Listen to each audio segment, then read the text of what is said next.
How to set up immutable backup storage using Azure Blob with time-based locks. Secure your most crucial data with immutable backup storage. Here's how to set up an immutable backup storage with Azure Blob.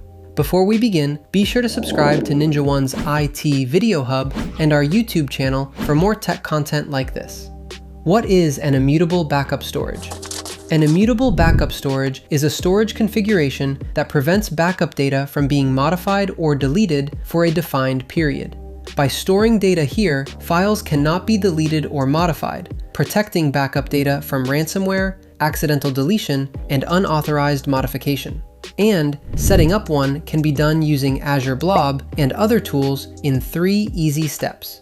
3 steps to create an immutable backup with Azure Blob. First, you will need to create a storage account. In Azure Portal, navigate to Storage Accounts, Create, and configure the following: Performance, Standard; Redundancy, Locally Redundant or Geo-Redundant; Enable Hierarchical Namespace, optional for Azure Data Lake.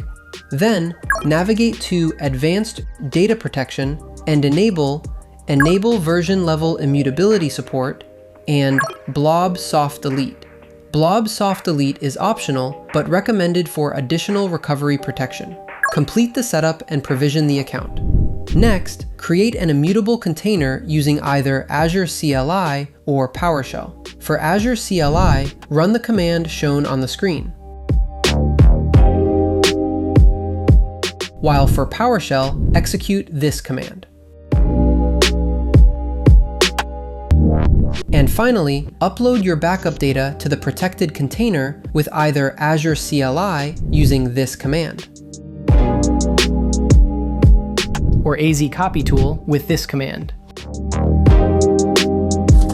Thanks to Azure Blob, creating an immutable backup storage helps protect critical backup data from ransomware, accidental deletion, and tampering.